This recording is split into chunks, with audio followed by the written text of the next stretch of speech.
इधर एआईएमआईएम के अध्यक्ष असदुद्दीन ओवैसी जब से डेलीगेशन के साथ विदेश दौरे पर गए हैं, वो न सिर्फ पाकिस्तान को बेनकाब कर रहे हैं बल्कि शहबाज शरीफ और मुल्ला मुनीर को ऐसी लताड़ लगा रहे हैं कि पूरा देश ओवैसी का ये रूप देखकर हैरान है।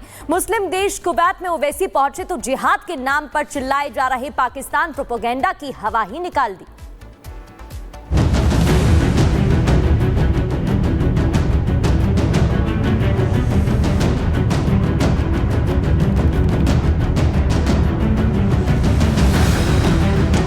पाकिस्तान को FATF ग्रे लिस्ट में डाला गया।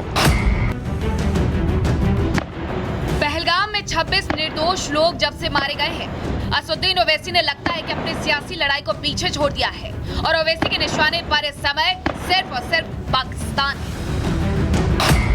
असदुद्दीन ओवैसी सबसे पहले डेलीगेशन के साथ सऊदी अरब के दौरे पर गए, फिर बहरीन गए और फिर कुवैत। इन सभी मुस्लिम देशों में जाकर ओवैसी ने पाकिस्तान की ऐसी बखिया उधेड़ी है कि पूरा देश कह रहा है कि ओवैसी तो मां भारती के सच्चे देशभक्त हैं। ओवैसी का अंदाज वही है, सख्त और बेबाक। तेवर और कलेवर भी नहीं बदला है तो बस किरदार।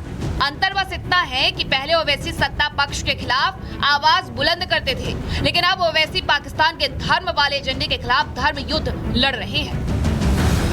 कुवैत में तो ओवैसी पाकिस्तान पर ऐसा बरसे कि दो टूक कह दिया कि पाकिस्तानी ज्यादा भारत के मुसलमानों का हमदर्द ना बने, क्योंकि पाकिस्तान से ज्यादा मुसलमान तो हिंदुस्तान में रहते हैं और भारत के मुसलमान पाकिस्तानियों से ज्यादा ईमानदार हैं।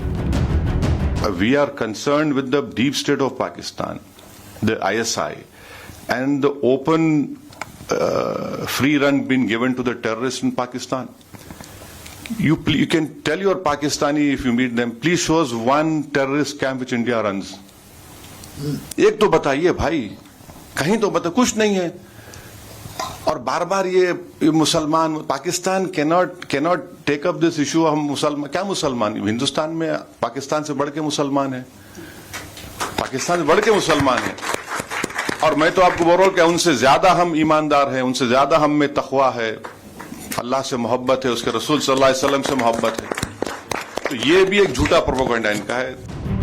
ओवैसी ने पहले पाकिस्तान को उसकी औकात दिखाई, फिर धर्म वाले प्रोपेगेंडा की हवा निकाली और अंत में भारत से पिटने के बाद भी जश्न मनाकर वाहवाही लूटने वाले शहबाज और मुल्ला मुनीर की प्लान परस्ती का बाजा बजा दिया। चाहे शहबाज शरीफ हो, चाहे आसिम मुनीर, ओवैसी ने एक लाइन से सबको धोया और पाकिस्तानियों को बेवकूफ जोकर कहते हुए तो यहाँ तक सुना दिया कि पाकिस्तानी भारत से अपनी तुलना करना बंद करें, क्योंकि पाकिस्तानियों के पास तो अकल भी नहीं है। Yesterday, the Pakistani army chief had gifted a photo to the Pakistani Prime Minister Shehbaz Sharif.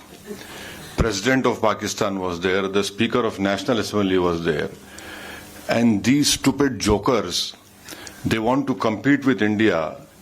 They had given a photograph of a 2019 Chinese army drill, claiming it's a victory over India. Now this is what Pakistan indulges in. They cannot even give a proper photograph. तो हम बचपने में हम school में सुनते थे कि अक्सर स्कूल में क्या होता था कि हम अच्छे पढ़ने वाले बच्चे के बाजू के बैठता था। तो नकल करने के लिए अकल भी चाहिए, इन नालायकों को अकल भी नहीं है। पाकिस्तान को जमकर लताड़ और हैदराबादी भाईजान के शेर जैसे हुंकार को देखकर तो यही लग रहा है कि ओवैसी अपनी घरेलू सियासत को भारत में छोड़कर निकल चुके हैं अपने मूल मिशन पर, जिसके मूल में मजहब और मुसलमान नहीं बल्कि 100% राष्ट्रवाद है। ओवैसी का ये रूप देखकर तो आज पूरा देश कह रहा है कि ओवैसी की राजनीतिक विचारधारा भले ही अलग हो, कई बार भले ही उनकी विचारधारा और पार्टी का एजेंडा दूसरे लोगों की विचारधारा से मेल न खाता हो, लेकिन इसमें कोई संदेह नहीं कि ओवैसी सच्चे देशभक्त हैं और देशभक्ति की भावना उनके दिल में कूट कूट कर भरी है। Bureau report, Republic Bharat.